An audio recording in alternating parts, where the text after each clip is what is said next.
After one period of play, Gustavus was locked in a 0-0 tie despite outshooting the visiting Hamline Pipers 21-3. Amanda Cartoni broke the tie early in the second period, giving Gustavus a 1-0 lead, with the assist coming from Kelsey Kennedy. Gustavus held that lead for 8 minutes before Haley Johnson of Hamline capitalized on this flurry of activity in front of the Gustavus net.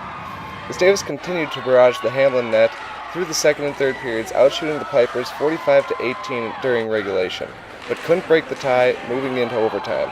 In overtime, Melissa Doyle fired a shot on net, and Lindsay Helm crashed hard and scored on the rebound, giving Gustavus the overtime victory. With Helm's 9th goal of the year, Gustavus improved to a record of 13-3-3 overall.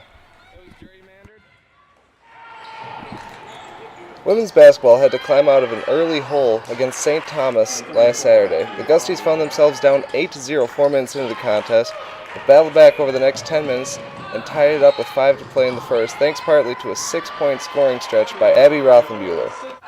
St. Thomas regrouped and went to the half with a 5-point lead. St. Thomas held that slight lead for the first 15 minutes of the second half, but Gustavus kept the pressure on thanks to Molly Mathwitz's 10-point second-half effort. Cold shooting hurt Gustavus down the stretch as they only shot 35% from the field in the second half, whereas the Tommies shot nearly 50%. Gustavus couldn't ever quite close the gap and fell to St. Thomas 58-65. While Gustavus shot a solid 52% from the field in the first half last Saturday, St. Thomas's men's basketball team shot an incredible 66% in the first half. That difference in shooting percentage was largely the reason St. Thomas was able to steadily build a 12-point lead before the first half ended. The Tommies came out firing in the second half and built a 26-point lead 9 minutes into the second half. Seth Anderson was one Gustie who refused to say die. Anderson scored Gustavus' next 11 points and brought Gustavus back to within 14 of St. Thomas.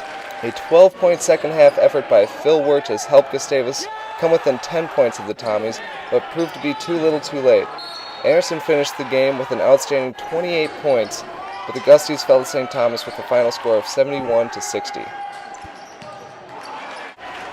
Gustavus started out hot in a very physical game last Saturday when they hosted Hamline.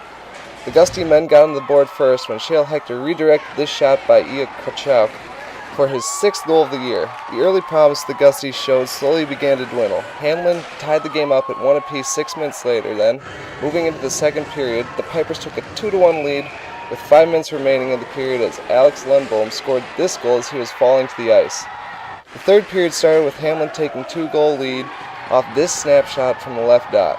Gustavus pulled the goalie with 2 minutes remaining, and Mitch Carlson made it a 1-goal game with this slapper from just inside the blue line. That goal came with just 30 seconds remaining in regulation.